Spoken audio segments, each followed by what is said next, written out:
अस्सलाम वालेकुम everyone, welcome back to my channel. कैसे हैं आप सब लोग। आज है बैक हैंड का एक खूबसूरत सा डिज़ाइन। बट एक बात मैं बता दूं, आज आपको मैं तमाम वो ट्रिक्स बताने वाली हूँ जो एक बैक हैंड पे आप चाहे सामने वाले के डिज़ाइन करें या अपने हाथ पे ध्यान देना है। सबसे पहले मैंने आपको मिडिल फिंगर से एक डॉट लगा के दिखाया है। साथ ही जहाँ मुझे बंच क्रिएट करना था वहाँ मैंने बिल्कुल सेंटर लाइन के साथ एक डॉट क्रिएट करके सेंटर में एक फ्लावर बनाया है, जिसको अब मैं फिनिशिंग लाइन के साथ फिनिश कर रही हूँ।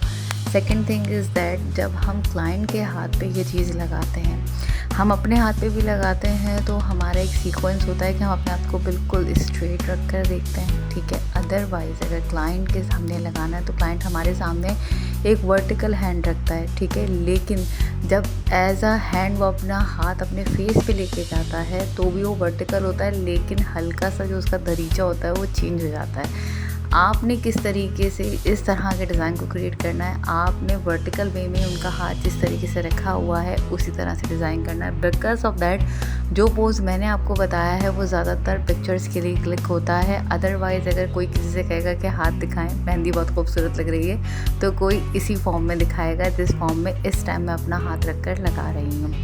सिंपल एलिमेंट्स के साथ इसके अंदर आपको lines, hums, swirl, big swirls, outline, dark outline मिलेगी।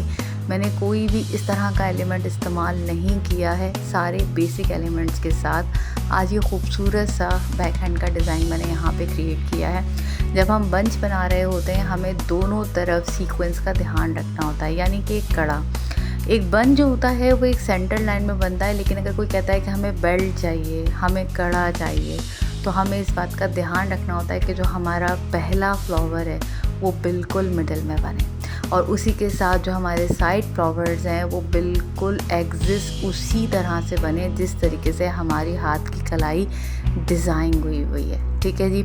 एलिमेंट्स को खूबसूरत तरीके से बनाएंगे तो वो हर चीज़ खूबसूरत लगेगी। छोटे से छोटा एलिमेंट, यानी कि जो हमारे बेसिक एलिमेंट है, जब हम बेसिक एलिमेंट से कोई भी डिज़ाइन क्रिएट कर रहे होते हैं तो उसकी फिनिशिंग सबसे ज़्यादा मायने रखती है। अब मैंने इस बंच को एक टॉप अप तरीके से क्लियर किया है। मैंने यहीं पे एक स्वाइरल, लेकिन बीच की गैपिंग का ध्यान रखिएगा। जब बीच में अगर हमारे स्वाइरल बनाते हुए ज़्यादा गैपिंग आ जाती है तो हमें कोई ना कोई एक ऐसा एलिमेंट डालना पड़ता है जिससे हमारा डिज़ाइन बिल्कुल सटल लगे, ठीक है जी। मुझे एक प्रॉपर इसको एंड देना था और एंड देके मैंने हम्स की कवरिंग के साथ इसको एंड कर दिया। साइड में अब मैं रोज़ नुमा 3 सॉइरल का एक छोटा सा बंच बनाऊंगी जिससे मेरा पूरा बेल्ट कवर हो रहा है, यानी कि मेरी पूरी कलाई कवर हो रही है, ठीक है। साथ ही साथ इसमें मैंने एक छोटा सा डॉट और एक छोटा सा हाफ कट इसमें दिया है। मेहंदी अगर आप सिंसियरली तौर पे सीखना चाहते हैं तो आप यूट्यूब पे कमेंट बॉक्स में मुझसे मेरा व्हाट्सएप नंबर लेके ऑनलाइन मेहंदी भी अपनी स्टार्ट कर सकते हैं। कोई इशू नहीं है, आप मुझसे मेरा कांटेक्ट लेके बात कर सकती हैं और अपनी जर्नी स्टार्ट कर सकती हैं, ठीक है जी। चैनल पे न्यू है तो सब्सक्राइब करना बिल्कुल भी मत भूलिएगा। वीडियो यहाँ तक भी अगर पसंद आई हो तो लाइक करना बिल्कुल भी मत भूलिएगा। कमेंट में ज़रूर बताइएगा कि नेक्स्ट टाइम आपको बैक हैंड का, फ्रंट हैंड का कौन सा डिज़ाइन देखना है। अरेबिक है, दुबई स्टाइल है, गल्फ स्टाइल है, एनीथिंग यू वांट। आप जब कमेंट बॉक्स में मुझे गाइड करेंगे तो मैं कोशिश करूँगी कि मैं अगला डिज़ाइन उसी तरीके से आपके लिए लेकर आऊँ।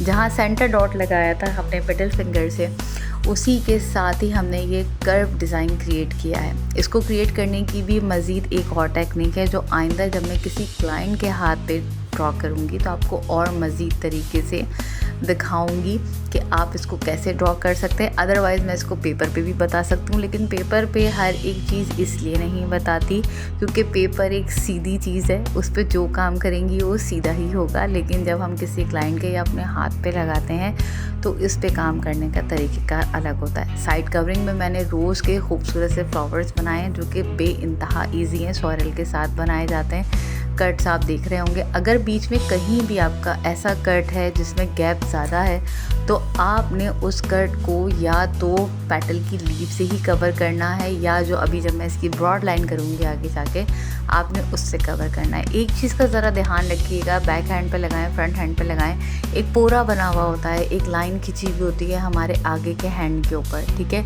उसी को ही गाइडलाइन लेते हुए आप बैक पे इस तरीके से फिंगर्स की एक लाइन ज़रूर क्रिएट कर लिया करें। साथ ही साथ अब मैंने नीचे यहाँ पे हम्स की, डबल हम्स की लेयर है, ठीक है जी, और मैंने यहाँ लार्ज हम्स इस्तेमाल किए हैं। और उसे बाद में मैंने एक ब्रॉड लाइन के साथ कवर अप किया है। ठीक है जी। अब जो अगला सेशन है वो समझा देती हूँ। अगला सेशन क्या है कि मैंने यहाँ पे सेंटर में एक छोटी सी ट्रायंगल चेक पार्टिंग डालनी थी, तो उसके लिए मैंने एक छोटा सा हिस्सा लिया है और उसको साइड से कवर किया है। ठीक है, ताकि मेरी फिंगर्स के डिज़ाइन बिल्कुल भी आगे पीछे ना हो। ठीक है, एक प्रोफेशनल हिना आर्टिस्ट हो या एक बेसिक हिना आर्टिस्ट हो या बिल्कुल बिगनर हो, आपको ये पता होना चाहिए कि अगर आप डे 1 से सही डायरेक्शन में काम करना सीखेंगी तो कभी भी ऐसा नहीं हो सकता कि आपको मेहंदी लगानी नहीं आए। मेहंदी लगाना सच में एक फ़न है और बहुत मज़ा आता है इसको लगाने में, बट इसको सीखने में मेहनत बहुत लगती है। एलिमेंट्स की एक बार नहीं अनकाउंटेबल प्रैक्टिस करनी पड़ती है, तब जाके फिनिशिंग आती है। फिनिशिंग एक दिन में आने का काम नहीं है। और एक चीज़ मज़ीद बता दूं कि अगर आप मेहंदी को 10 दिन मज़े से सीखते हैं और 10 दिन छोड़ देते हैं तो उसके बाद आपका कोई फ़ायदा नहीं है। जैसे रोज़ाना खाना खाना पड़ता है ना, वैसे रोज़ाना मेहंदी की प्रैक्टिस भी करनी पड़ती है। तो मेक श्योर कि जब आप अपनी जर्नी स्टार्ट करें तो आप इस बात का ख्याल रखें कि एक दिन भी स्किप नहीं होना चाहिए। सेंटर लाइन में मैंने खूबसूरत सा लीड का डिज़ाइन दिया है जिसे मैंने हम्स के साथ कवर किया है, जो कि मुझे खूबसूरत लग रहा था।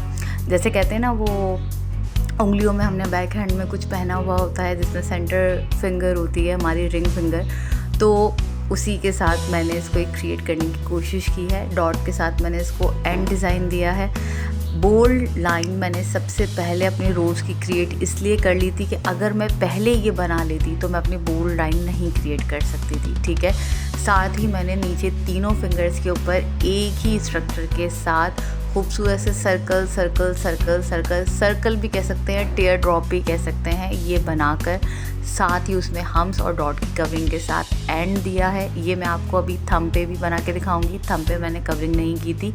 यहाँ मैंने सारे रोजेस को बोल्ड किया है, अंदर की फिलिंग को बोल्ड किया है। अब जब तक ये ड्राई हो गई तब तक आप मेरे थंब पे देख सकते हैं मैंने इसको कंप्लीट बनाने का तरीका बताया है। एक हम्स की लेयर दी है और हम्स की लेयर के बाद मैंने आपको टेयर ड्रॉप के साथ ये बनाना बताया है। ठीक है, स्केचिंग सबसे पहली चीज़ होती है। स्केचिंग बहुत ज़्यादा डार्क मेहंदी से नहीं की जाती, बहुत लाइट वेट में हमें मेहंदी को चलाना होता है और अपनी स्केचिंग को कंप्लीट करना होता है। ठीक है जी, और बाद में हम अपनी बोल्ड लाइन दे सकते हैं। आजकल इस तरह की मेहंदी बेहद इन है और इसका फॉर्मेट भी यही है। अगर आपको फॉर्मेट पता है आप कभी भी परेशान नहीं हो सकते। अब जो चेक मुझे देना था, सबसे पहले मैंने उस चेक की बेस लाइन क्रिएट की है स्केचिंग के ज़रिए। अब ट्रायंगल बनाना है तो बहुत ज़्यादा ध्यान से मैंने एक एक लाइन के कॉर्नर से दूसरी लाइन के कॉर्नर तक लेके गई हूँ। इसे हम ग्रीड भी कहते हैं। ठीक है, जब हम इनकी प्रैक्टिस करते हैं तो हम चकोर बॉक्सेस में करते हैं, लेकिन लाजमी बात है कि जब हम किसी हाथ पे ट्राई कर रहे होते हैं तो हम प्रॉपर इतने बड़े बड़े डिज़ाइंस नहीं बनाते, हमें फिंगर्स में भी देने होते हैं। तो उसकी ट्रिक यही है। ठीक है जी, मैंने बाद में भी तमाम फिंगर्स की पहले बेस लाइन बनाई है, उसके बाद उसकी पूरी लाइनिंग करके उसकी डार्क लाइनिंग तक की है। ठीक है जी, और डार्क लाइनिंग के टाइम पे आपने बहुत आहिस्ता कोन चलानी है। ठीक है जी, जो ऊपर मेरी फिंगर्स थी मैंने उन फिंगर्स को कवर अप देने के लिए एक लाइन और ड्रॉ की है। एक बात याद रखिएगा, डिज़ाइन को अगर आपने उभार के दिखाना है तो आपने सेकेंड लाइन जो है वो क्रिएट लाजमी करनी है। बंच को मैंने जो फाइनल किया है वो खूबसूरत सी बोल्ड लीव्स के साथ किया है। सेंटर पार्टिंग में खूबसूरत सा बंच बनाया है, बंच की लाइन क्रिएट की है और उसके अंदर सर्कल्स की फिलिंग की है। और उंगलियों के अंदर मैंने आखिर में एक लाइंस के साथ क्रिएट किया है। इसमें थिक और थिन दोनों लाइंस हैं। Thank you so much for watching.